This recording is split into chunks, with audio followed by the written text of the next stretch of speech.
আমার কিছু জীবনের কাহিনী শেয়ার করতে চলছি। তো আমার জীবনে একটা কাহিনী, বড় একটা ঝড় চলে গিয়েছে। আমার গল ব্লাডারে পাথর হয়েছিল।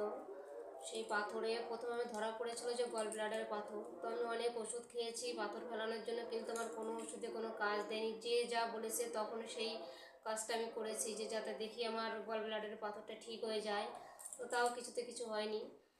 তো আমার একদিন খুব প্রচণ্ড আকারে ব্যথা হলো, কারণ ব্যথার ওরকম মাঝে সাঝেই হয়। আমাকে হসপিটালে যেতে হয়, 3-3টে করে ইঞ্জেকশন লাগাতে হয়।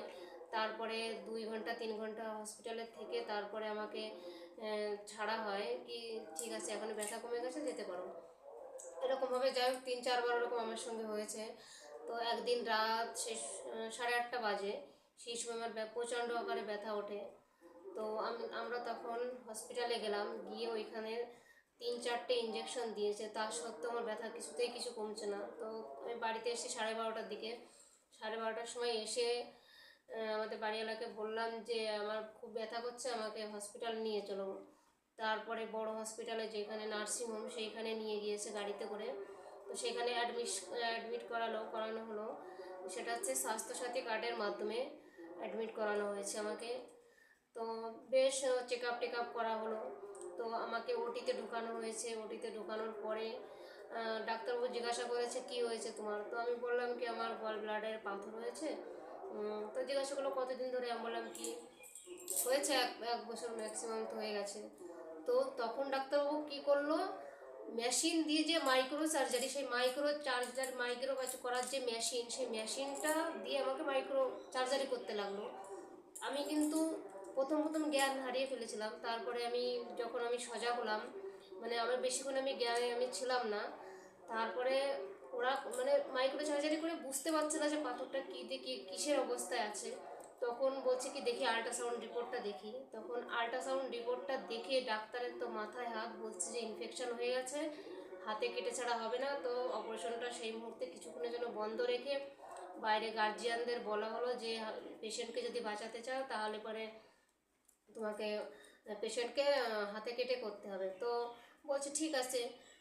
তারপরে যাই হোক ভগবান আমাকে কষ্ট দিয়েছে। আমি যাই হোক বুঝতে পেরেছি আমার যে সার্জারিটা যখন হচ্ছিল তখন আমার মানে প্রথমে আমি বেহুশ ছিলাম। তারপরে আমি আস্তে আস্তে আমার জ্ঞান ফিরেছে। আমি বুঝতে পারছি আমার কাটাছেঁড়া করছে, হালকা হালকা ব্যথা লাগছিল। আর আমার মুখে কিছু একটা দেওয়া ছিল, আমার জিভটা আমার বাঁকানো ছিল। আমি বুঝতে পারছিলাম না যে আমি হয়তো চলে যাব, আমার হয়তো কিছু হয়ে যাবে। তো তারপরে আমার অবস্থা খুব সিরিয়াস ছিল। এবার আমাকে তারপর ডাক্তারবাবু বললো কি পেশেন্টের অবস্থা সেরকম একটা ভালো না, তো আইসিইউতে ভর্তি করাতে হবে। তো বাড়িতে সবাই তো কান্নাকাটি শুরু করে দিয়েছে যে কী হয়ে গেল। যাই হোক ভগবানের কৃপায় আমাকে নর্মাল বেডে শোয়ানো হলো, রাখা হলো। 6 দিন আমাকে কিছু খেতে দেওয়া হয়নি। সিলাইনের উপরে ছিলাম। মুখের ভিতরে নল দেওয়া ছিল, মুখে না সরি, নাকের ভিতরে নল দিয়েছিল আর পেটে নল দিয়েছিল, যাতে একটা খারাপ রক্ত পেট দিয়ে বের হয়, যা কাঁচড়া জমে আছে সব বের হবে। তো 6 দিন কিছু খেতে দেয়নি, না জল, কিচ্ছু না, সেলাইনের উপর। তারপরে যখন ওইভাবে 7 দিন 8 দিন আমি 9 দিন থেকেছি, সেইভাবে টোটাল আমি 14 দিন হসপিটালে ছিলাম। তারপরে আমার হঠাৎ করে আমার পেট দিয়ে আমার একটা খারাপ একটা জিনিস বেরোতে লাগলো, যেখানে নল লাগানো ছিল সেইখানে। তো তারপরে সেই জিনিসটা বের হয়েই যাচ্ছে কন্টিনিউ, আর কি পচা গন্ধ। তো সবাই নার্স আর আয়া মাসিরা ছোটাছুটি করছে যে কিসের জন্য এরকম হচ্ছে। তো ডাক্তারবাবুকে ডেকে আনা হলো, যারা ড্রেসিং করে তাদেরকে ডেকে আনা হলো। আনার পরে তারপরে বলছে পেশেন্টের ভিতরে সব কাঁচড়া জমে রয়েছে, এই কাঁচড়া যদি সাফাই করতে হয় তাহলে প্রত্যেক দিন বাড়িতে গিয়ে ড্রেসিং করতে হবে, কারণ হসপিটালে থাকলে রোগীর পেশেন্ট আরও বেশি খারাপ হয়ে যাবে। তো আমাকে এমনভাবে ড্রেসিং করেছে যে এরকম একটা মানে ফুটোর মতন হয়ে গিয়েছে, সেই ফুটোর ভিতরে এরকম আঙুল দিয়ে দিয়ে ড্রেসিং করাতো। ওর ভিতরে যা ওষুধ মেডিসিন যা দেওয়ার কথা সব ওর ভিতরে ইঞ্জেকশন দিয়ে পুশ করে করে দিত। মানে এতটা যন্ত্রণা আমি সহ্য করেছি, আমি এরকম যন্ত্রণা আমি জীবনে পাইনি।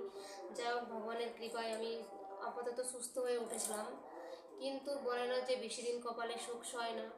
তারপরে আবার গত 1 মাস ধরে আমার শরীরটা এত পরিমাণে খারাপ, আমি যা খাচ্ছি তাই আমি বমি করে দিচ্ছি। আমার পিঠে যন্ত্রণা, আমার এই পাশে এই পিঠ দিয়ে সব জায়গায় আমার ব্যথা শুরু হয়ে গিয়েছে। তো আমি লিভারের ওষুধ খেলাম, খেয়ে কোনো কিছুতে কিছু হয়নি। তারপরে আমি ভাবলাম যাক কিছু টাকা খরচা হয় হোক, তবুও আমি ম্যাক্সিমাম 2400-2500 টাকার আমি ওষুধ খেয়ে নিয়েছি, শুধু ওষুধ। তারপরে ভাবলাম কি আমার টাকা যায় যাক, আমি আল্ট্রাসাউন্ড করাবো। তো আমি আল্ট্রাসাউন্ড করিয়ে নিয়ে এসেছি। এই দেখো বন্ধুরা, এটা হচ্ছে এক টাইমের ছোটো টিউমারের মতন। এখন যদি আমি ট্রিটমেন্ট না করি তা আমার ফিরে ফিরে আবার অপারেশন করতে হবে।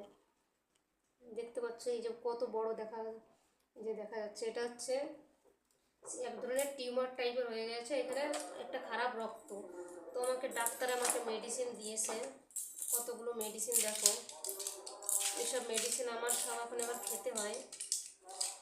আর তার সঙ্গে এই যে বোতলটা, এই বোতলটা হচ্ছে অশোকারিস্ট। এটা যা খেলে পরে পেটে ব্যথাটা একটু কম হয়। এটা যদি ম্যাক্সিমাম শুনেছি কন্টিনিউ 1 বছর যদি খাওয়া যায় তাহলে পরে সিস্ট কমবে। তো আমিও খাওয়া শুরু করেছি, দেখি ভগবান কত দূর কি আমার কপালে দেয়। কালকে আমি খেতে গিয়েছিলাম, এক বাড়িতে খেতে গিয়েছিলাম, সেইখানে খেয়ে এসে আমার কোনো প্রবলেম হয়নি। যাক সকালবেলা যাই একটু ডাল দিয়ে খেয়েছি, তারপরের থেকে আমি কিচ্ছু খেতে পারিনি, আমার আরও সব উল্টি করে আমি ফেলে দিয়েছি।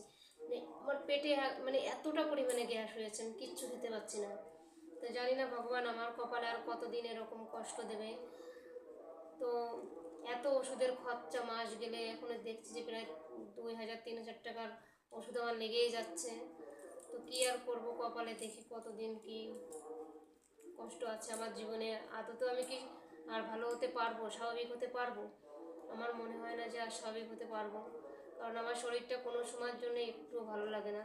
সেই জন্য আর কি করব, সারাদিন ঘরে মনমরা হয়ে বসে থাকি, আর ওই টেনশন করি যে আমি হয়তো বেশি দিন বাঁচবো না, আমার হয়তো কিছু হয়ে গেল। আর জানি না, এই গলা বুকটা পুরো জ্বলে যায়, পেট জ্বলে যায়, গলা বুক জ্বলে যায়।